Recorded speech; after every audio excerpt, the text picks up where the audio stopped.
Hola, ¿cómo están? Muchísimas gracias por acompañar a Lecturas nuevamente. Hoy vamos a repasar parte de Tuya, la novela escrita por Claudia Piñeiro, que tiene como protagonista a Inés, una mujer que descubre la infidelidad de Ernesto, su marido, en medio de una sociedad que pretende mantener las buenas apariencias. Inés se inserta en una trama casi detectivesca que roza lo policial. Es una trama muy entretenida y que también está ambientada en la década de los 90, aproximadamente aquí en Argentina. Esta historia además fue llevada al cine ya y próximamente, según se anunció, será una serie producida por Netflix. Pero para no demorar más, vamos a meternos un poco en la vida de Inés, que habla ella en primera persona y cuenta su historia. Para aquel entonces, más de un mes que Ernesto no me hacía el amor. O quizás 2 meses. No sé. No era que a mí me importara demasiado. Yo llego a la noche muy cansada. Parece que no, pero las tareas de la casa, cuando una quiere tener todo perfecto, te agotan. Si por mí fuera, apoyo la cabeza en la almohada y me quedo dormida ahí. Pero uno sabe que si el marido no la busca en tanto tiempo, no sé, se dicen tantas cosas. Yo pensé, lo tendría que hablar con Ernesto, preguntarle si le pasaba algo. Y casi lo hago. Pero después me dije, ¿y si me pasa como a mi mamá, que por preguntarle salió el tiro por la culata? Porque ella lo veía medio raro a papá. Y un día fue y le preguntó, ¿te pasa algo, Roberto? Y él le dijo, sí, me pasa que no te soporto más. Ahí mismo se fue dando un portazo y no lo volvimos a ver. Pobre mi mamá. Además, yo más o menos me imaginaba lo que estaba pasando, Ernesto. Si trabajaba como un perro todo el día y cuando le sobraba un minuto se metía a hacer algún curso, a estudiar algo, ¿cómo no iba a llegar agotado de la noche? Y entonces me dije, yo no voy a andar preguntando si tengo 2 ojos para ver y una cabeza para pensar. Y lo que veía era que teníamos una familia bárbara, una hija a punto de terminar la secundaria, una casa que más de uno envidiaría y que Ernesto me quería. Eso nadie lo podía negar. Él nunca me hizo faltar nada.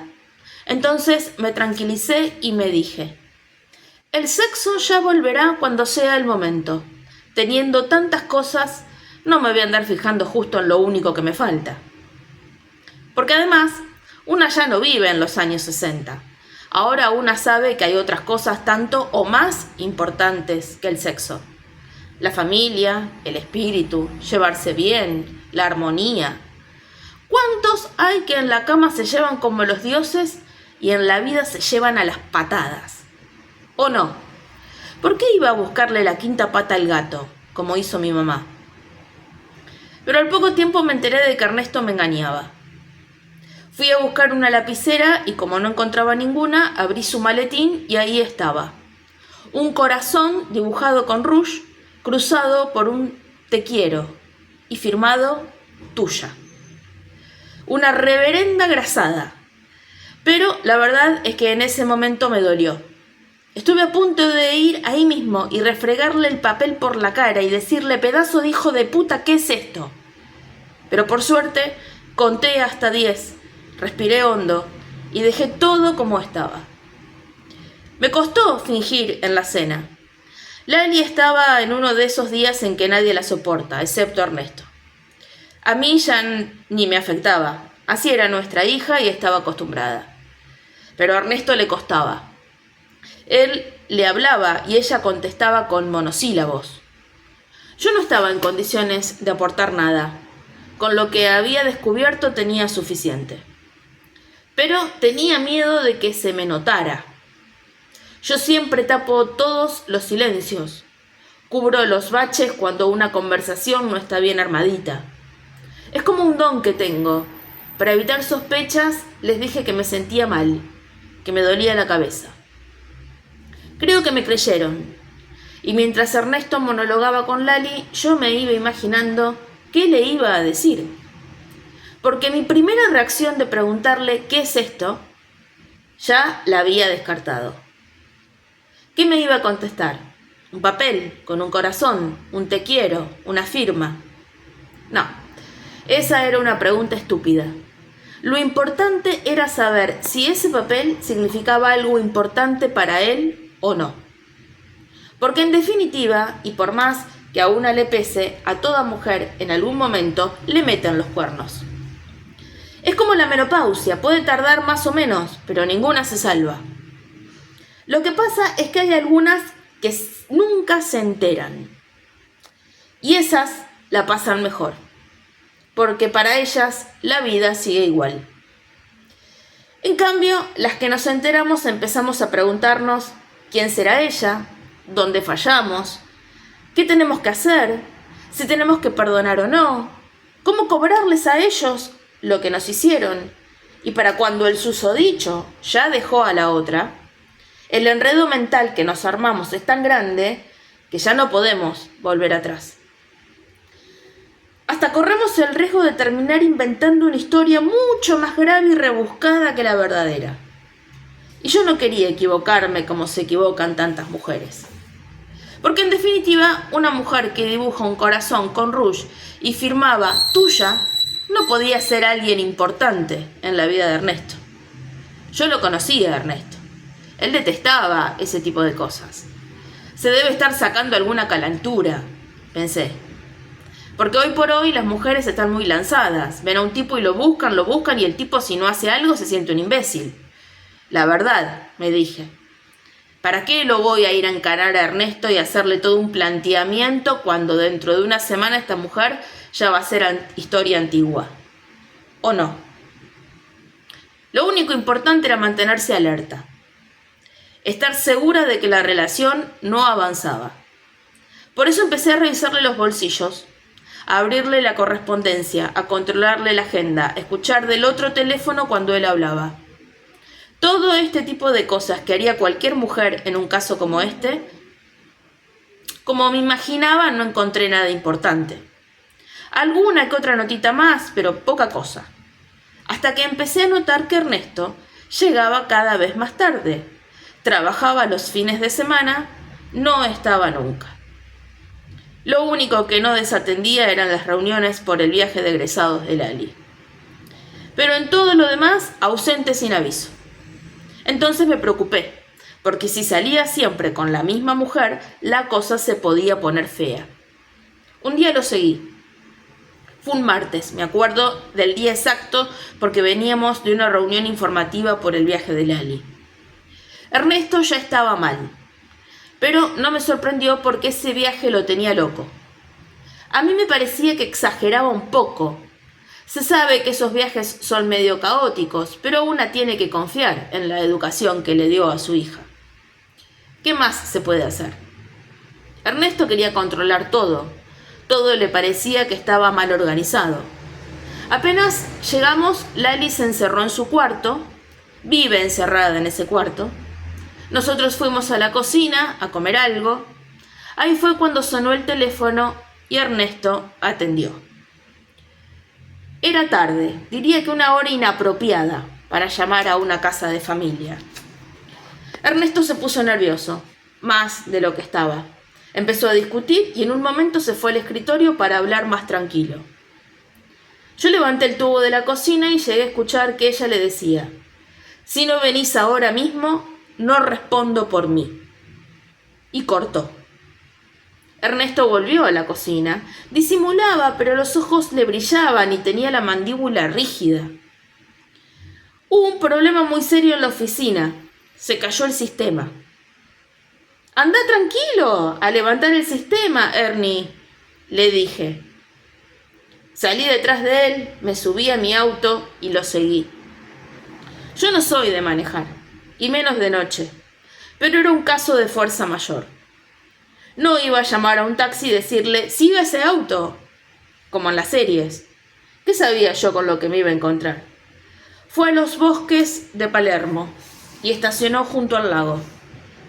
Yo apagué las luces para que no me viera. Estacioné a unos 100 metros. Me bajé del auto y me acerqué caminando. Me escondí detrás de un árbol. Enseguida llegó ella, Tuya, caminando. Era Alicia, su secretaria. Nunca me hubiera imaginado que esa mujer podía escribir con rouge un corazón y un te quiero a un hombre casado. Si hasta me caía simpática. Una rica chica, sencilla, con un estilo muy parecido al mío. Ella se le acercó y se le prendió del cuello. Lo quiso besar, pero él la apartó. Ernesto parecía enojado. Discutieron. Ella lloraba y lo abrazaba. Él estaba cada vez más furioso. Yo me empecé a tranquilizar. Evidentemente no era una relación que funcionara. A mí Ernesto nunca en la vida, en los 17 años que llevábamos de matrimonio, me trató de esa manera. Él se quiso ir y ella trató de detenerlo. Él se deshizo de ella. Ella insistió y él terminó empujándola. Con tanta mala suerte que fue a dar justo con la cabeza en un tronco que había en el piso y se quedó seca. Ernesto se puso como loco, la zamarreaba, le tomó el pulso, hasta trató de hacerle respiración boca a boca. Pero nada, una desgracia. Yo no sabía qué hacer. No me iba a presentar así como así y decirle: Ernesto, ¿te doy una mano? Entonces me fui para casa. Era lo más sensato. De camino a casa empezó a llover. Más que eso, diluviaba. Las escobillas del limpiaparabrisas iban y venían, pero no daban abasto para desagotar tanta agua. Para colmo, la izquierda barría mal. Tenía que hacer demasiado esfuerzo para poder ver. Maldije la lluvia. Pero enseguida le encontré el lado positivo. A mí siempre me gusta buscarle el lado positivo a las cosas. Si llovía, las huellas del accidente se iban a borrar y eso sería de gran ayuda para Ernesto. Para todos. Miré por el espejo retrovisor. La ruta estaba vacía. Me preguntaba qué estaría haciendo Ernesto. No se me ocurría que hubiera ido a la policía a contar lo que había pasado. ¿Para qué andar ventilando trapitos al sol? El accidente fue un accidente. Si Ernesto iba a la policía, le harían demasiadas preguntas incómodas. ¿Por qué se citaron en los bosques de Palermo? ¿Por qué discutían? ¿Qué tipo de relación los unía? Incómodas y, sobre todo, inútiles. Si Tuya ya estaba muerta. En los accidentes no hay culpables, sino víctimas. Y en este accidente las víctimas eran dos. Una, la muerta, por la que preocuparse a esta altura no conducía a nada. Y la otra, Ernesto, que se vio involucrado en un hecho lamentable. No, seguro que no había ido a la policía. La realidad era la realidad y los únicos testigos vivos de lo que pasó esa noche fuimos Ernesto y yo. Los dos sabíamos que en el episodio en cuestión nadie tenía la culpa de nada. La culpa es guacha, como decía mi papá. Y mi mamá le contestaba: el guacho sos vos. Lo que Ernesto y yo teníamos que hacer era tratar de olvidar ese episodio y tirar para adelante.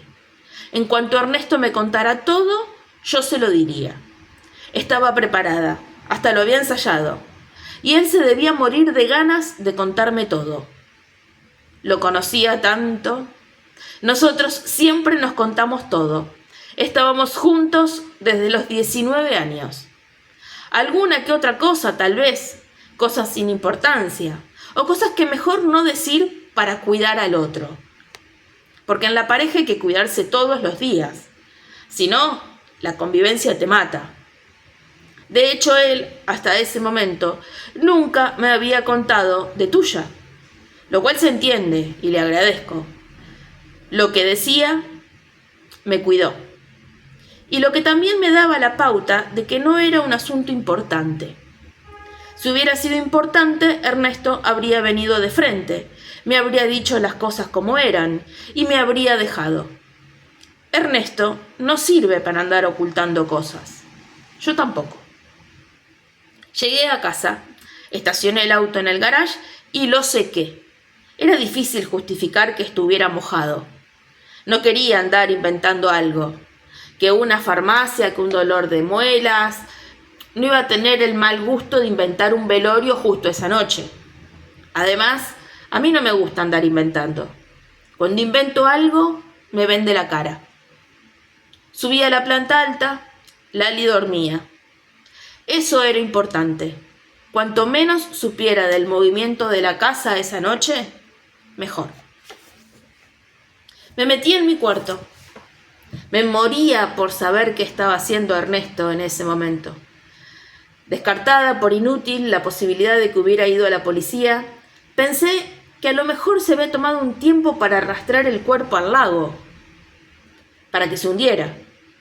Eso dificultaría más la tarea de quien tuviera que investigar, la entonces tal vez desaparición de Tuya. Esa sí que era una idea. Si hubiera podido llamar a Ernesto y decírselo, pero no podía.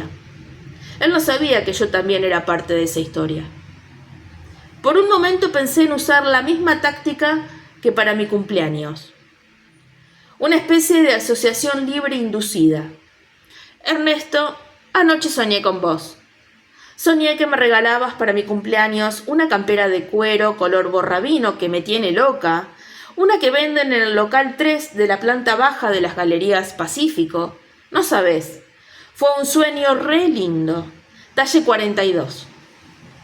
Pero en el caso en cuestión tendría que haberlo llamado y haberle dicho algo al estilo de: «Ay, querido, discúlpame que te moleste, pero tuve una pesadilla. Te vi arrastrando un cuerpo al lago de Palermo». Demasiado traído de los pelos. Se iba a dar cuenta. Tenía que mantener la calma, cosa que me costaba. Reconozco que estaba nerviosa. Me di cuenta porque no sabía qué hacer. Yo siempre sé qué hacer. Siempre tengo las cosas claras.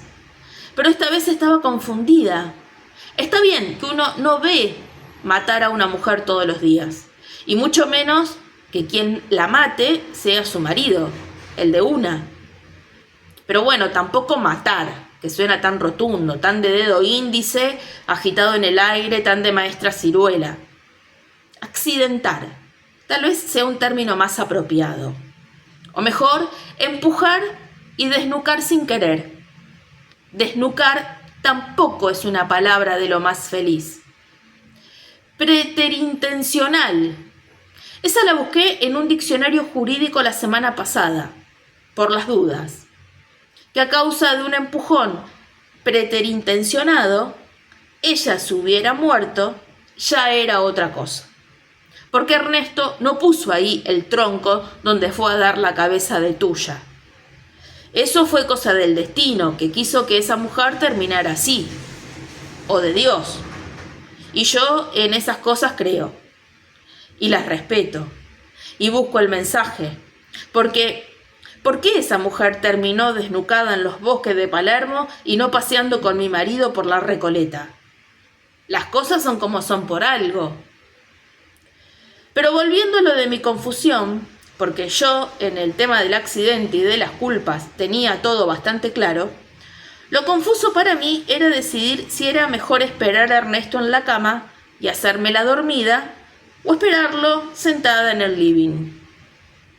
Porque si Ernesto venía, como yo suponía, desesperado para contarme lo que le había pasado y me encontraba dormida, tal vez no se atrevía a despertarme. Pero si me encontraba despierta, ¿qué podía decirle para justificar mi desvelo? Si era más de la 1 de la mañana y yo a las 10 de la noche ya estoy durmiendo como un tronco. Justo tronco, se me tenía que venir a ocurrir. Me puse el pijama y me metí en la cama. Estaba incómoda. Daba vueltas para un lado y para el otro, traté de relajarme, respiración profunda y esas cosas. Nada. Me levanté y bajé al living. Me senté en el sillón. La lluvia era cada vez más fuerte. Me imaginé el barro que habría en los bosques de Palermo para ese entonces. Me imaginé a Ernesto dando vueltas con el auto para poner en claro sus ideas. Me lo imaginé en la ruta de camino a casa, manejando bajo esa lluvia. Me acordé de las escobillas, de mi auto, de esa que no barría y que tendría que haber cambiado hacía meses, la izquierda. Y me dije, mejor ocuparme en algo útil mientras espero. Y fui al garage a cambiar las escobillas. Ernesto siempre tiene repuestos para el auto. Bujías, fusibles, esas cosas. Yo sé bastante de mecánica, pero él no sabe qué sé. Porque ocuparse de los autos es una tarea de los hombres. Y como decía mi mamá, el día que cambias un cuerito, sonaste. Porque ya creen que sos plomera diplomada y no agarran un destornillador ni que se te esté inundando la casa. Abrí la caja donde Ernesto guardaba los repuestos y la revolví. Las escobillas estaban debajo de todo. En realidad, debajo de todo no. Cuando saqué las escobillas encontré un sobre, que por supuesto abrí. Porque yo tengo mucha intuición y sabía que tenía que abrirlo. ¿Y qué había dentro? Más cartas de Tuya. Con el rush de Tuya. ¿Qué diálogo de mierda hay que tener para necesitar tanta carta? Pensé. Las leí. Eran una asquerosidad. Este hombre es un reverendo idiota, pensé. ¿En cuántos lugares de la casa habrá dejado pistas de su romance? Tiré las escobillas al cuerno y me puse a hacer una revisión a fondo de toda la casa. Yo ya le venía revisando desde hacía un tiempo bolsillos, attach, cajones del escritorio, la mesita de luz, la guantera, pero la caja de repuestos del auto supera la imaginación de cualquiera. Agité libros, desarmé bollos de medias, saqué fondos de valijas y bolsos. Solo encontré una foto carnet de Ernesto atravesada por los labios de Tuya, adentro de una cajita de preservativos. La foto tenía una dedicatoria, para que lo disfrutemos juntos. Fue en ese momento en que me quedó claro por qué Dios puso ese tronco donde lo puso. Guardé la foto y los preservativos con el material que había encontrado en mi primera revisión, unas semanas atrás. Pensé en quemar todo antes de que viniera Ernesto. Dadas las circunstancias, no se podía correr el riesgo de que alguien las encontrara. Pero no sé, las guardé. Una nunca sabe. Yo había armado una especie de escondite en el garage cuando todavía no había abierto mi cuentita en el banco. Un trabajo verdaderamente prolijo. Había aflojado un ladrillo, lo había sacado, limpito, lo había partido al medio y otra vez al lugar de donde lo había sacado. Pero esta vez solo la mitad del ladrillo. Con los billetitos atrás, claro. Los billetitos ahora están en un lugar más seguro. Vaya uno a saber dónde terminan estas porquerías. Pensé mientras doblaba las fotos y las notas para que entraran. En ese momento llegó Ernesto. Me agaché detrás de mi auto para que no me viera. Me parecía muy fuerte que bajara del auto y me encontrara ahí, en el garage. Se iba a sentir espiado. Era mejor dejarlo tomarse su tiempo antes de que me largara todo el rollo. Tal vez un whisky, unos mimos, si hiciera falta. No sé, algo que lo entonara. Y después la charla y el alivio de una vez por todas. Ernesto salió y le di tiempo a que subiera. Sabía perfectamente lo que yo tenía que hacer. Ir a la cocina y calentar un poco de leche. Después subir y decirle: «Hola, mi amor, me desvelé. ¿Vos, todo bien?». Antes de salir del garage me detuve a observar el auto de Ernesto. Tenía barro hasta la manija. Se me hizo evidente que por un tiempo iba a tener que pensar por los dos. Material fotocopiado de una publicación española de práctica forense, encontrado en la mesa de luz de Inés Pereira, con notas en los márgenes y a pie de página, incorporadas entre paréntesis al texto en la versión transcripta a continuación. La tierra de la escena del crimen y aledaños a la misma es el lugar por donde empiezan su revisión los agentes forenses. Aunque no es una prueba en sí misma, los agentes nunca dejan de tomar una muestra de dicha tierra cuando realizan su inspección en busca de pruebas. Hoy en día, la investigación forense cuenta con técnicas muy precisas para comprobar si hay restos de la misma tierra en la ropa o el vehículo del sospechoso. Ojo, lavar ropa urgente. La cosa también funciona a la inversa. Si tienen al sospechoso, pero aún no saben dónde se llevó a cabo el crimen, una minuciosa revisión de su ropa, su automóvil, su vivienda o su lugar de trabajo puede dar cuenta clara de una zona o área particular en donde encontrar el cadáver, si fuera el caso. La revisión del vehículo es decisiva. Hay que revisar con esmero carrocería y paragolpes. Si se comprueba que la tierra allí acumulada y la tierra de la escena del crimen son la misma, los agentes estarán ante una importante evidencia. Limpiar a fondo los dos autos. El agente también levantará cualquier trozo de barro que encuentre en la escena del crimen y con posterioridad lo comparará con los restos de tierra pegada en el chasis del auto sospechado. Si una pieza encaja con la otra como en un rompecabezas, quien usa el vehículo en cuestión no podrá negar que estuvo en el lugar de los hechos. Otro elemento que estudian los agentes forenses es la marca o huella de neumáticos o pisadas. Incluso utilizan una técnica similar a la de los odontólogos para obtener moldes de yeso de las huellas halladas y luego poder examinarlas con más claridad. En el caso de que la huella del neumático sea importante en cuanto a tamaño y claridad, los agentes podrán deducir el modelo, tamaño y marca del automóvil utilizando el hecho en cuestión.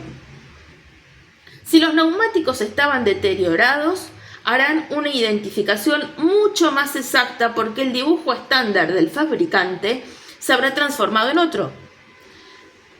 Particular, según cómo se hayan gastado dichos neumáticos. Irrelevante, con lo que llovió.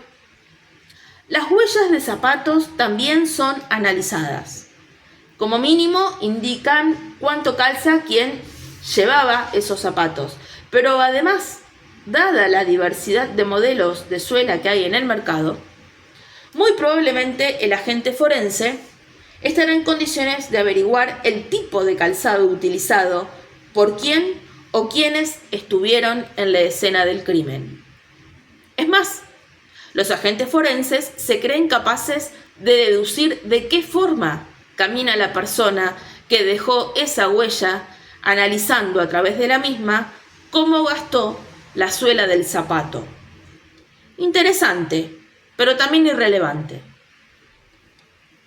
Subí a la habitación con mi vaso de leche tibia. Ernesto no estaba ahí. Salí a buscarlo por el pasillo. La puerta del cuarto de Lali estaba entreabierta y me acerqué. Espié sin entrar.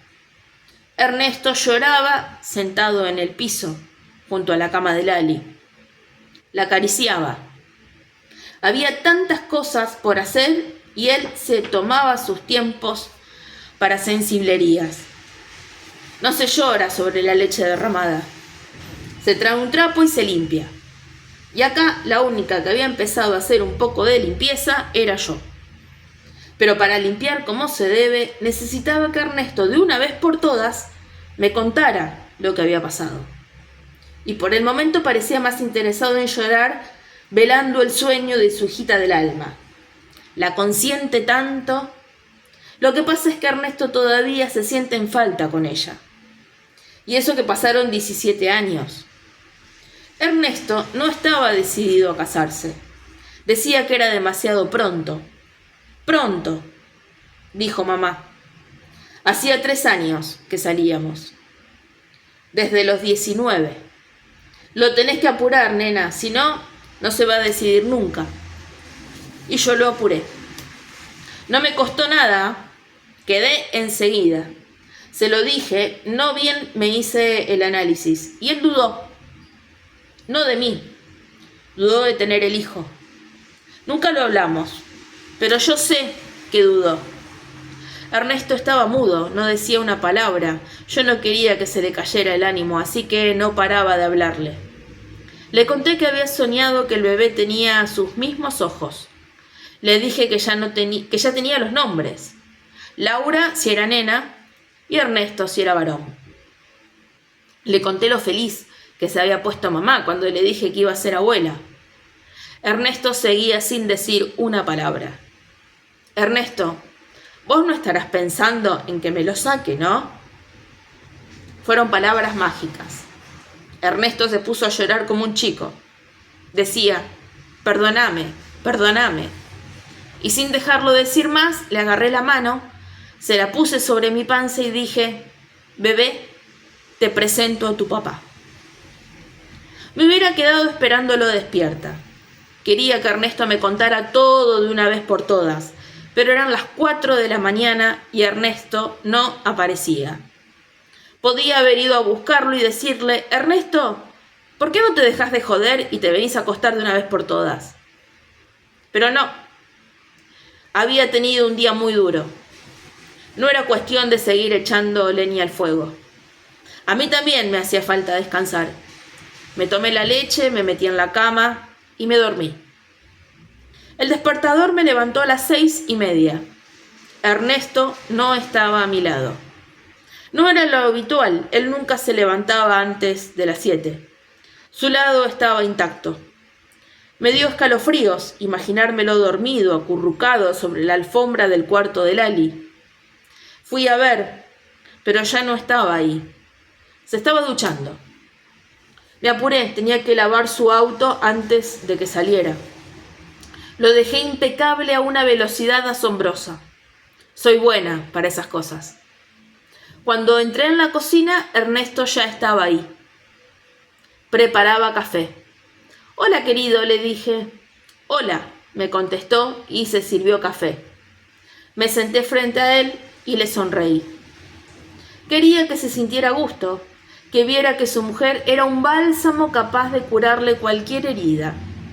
¿Alguna novedad?, dije, sin dejar de sonreír y como para darle ese empujoncito que Ernesto siempre necesita.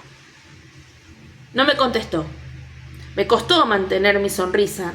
Se puso tensa, como una mueca. Cuando Ernesto se cierra en sí mismo me irrita tanto. Tomó su café. El diario estaba doblado al lado de su taza, pero no lo abrió. Mala señal. Ya empieza a hacer burradas, pensé. Ernesto nunca sale de casa sin leer el diario. Y el punto número 1 del decálogo del asesino perfecto es ser fiel a sus rutinas diarias. Si no, es como estar llamando a la policía. Chicos, miren, acá estoy, con la vista perdida, la cara desencajada, el café chorreado porque no le emboco a la boca. ¿No les parece que debo estar metido en algo extraño? Ernesto, ¿ya leíste el pronóstico del tiempo para este fin de semana?, le dije mientras le abría el diario. Y casi se lo ponía en las manos. Ernesto fingió que leía. Dios mío, pensé. Qué difícil va a ser esto. Ernesto, ¿se solucionó el problema de sistemas que tenías? Ernesto me miró y casi me da un ataque. Se le llenaron los ojos de lágrimas. Me agarré la cabeza, abatida. Lo miré y le dije de una, Ernesto, se debe haber solucionado mientras ibas en camino y te volviste, porque a la media hora estabas en casa. Yo oí que tu auto entraba. Eran las 10:30 de la noche a más tardar y ya no saliste más. ¿Ok? Saliste a las 10 y estabas de vuelta a las 10:30. Eso no da tiempo para llegar a ninguna parte ni para hacer nada. ¿Me entendés? ¿No? No sé si me entendió. No solo no decía nada, sino que además me miraba con esos ojos que me daban ganas de mandarlo a la esquina en penitencia. Porque en el fondo Ernesto, y ese es su grave problema, es un chico. No termina de crecer nunca. Y yo a veces me canso de hacerle de madre. Porque por más que una quiera a un hombre, una tiene sus límites. Y hay momentos en que francamente le pegaría un tiro. Pensaba en eso de pegarle un tiro cuando entró Lali. Saludó apenas, como siempre. Ernesto la siguió con la mirada hasta que se sentó. Parecía que le iba a decir algo, pero enseguida agarró el diario e hizo como que leía. Lali se sirvió azúcar y revolvió el café. Mientras miraba dentro de la taza, mientras revolvía una y otra vez. «Nena, ¿lo vas a marear?», le dije como para romper el hielo. Levantó la vista, me miró y volvió a revolver como si nada. Son esos momentos en que una les daría vuelta la cara de un cachetazo. Pero como dije, no estaba la cosa como para agregar leña al fuego. Lo mejor era dejarla correr. «Qué bien dormimos todos anoche, ¿no, Ernesto?». Ahí Ernesto me miró y me entusiasmé. Pero enseguida volvió a dejar su vista perdida sobre el diario. No había nada que hacerle. Ernesto no la agarraba. Estaba, yo diría, desconcertado. Un tipo que mata a una mujer y después se desconcierta. Un mono con navaja, un verdadero peligro. Yo arremetí. Si no tomaba las riendas de la situación, estábamos perdidos. A las 10:30 de la noche ya estabas durmiendo como un angelito. ¿No, mi amor? Me quedé con el «¿no, mi amor?» en el aire. Lali me miró con desaprobación. No tenía motivo, pero ella siempre me mira con desaprobación. Agarró su mochila y se fue. Siempre me pareció que el solo hecho de que yo dijera una palabra le molestaba. Dice que hablo mucho. ¿Cuándo hablo yo? Además se cree muy inteligente, como papá, decía cada vez que traía el boletín. Yo sé que me subestima, pero yo la perdono.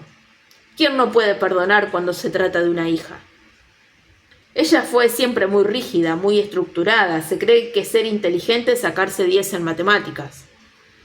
Mi inteligencia es de bajo perfil, es inteligencia en las sombras, sin alaraca, sin muy bien 10 felicitado. Inteligencia práctica, la que sirve para las cosas de todos los días, la que podía salvar a su papá de quedar tras las rejas.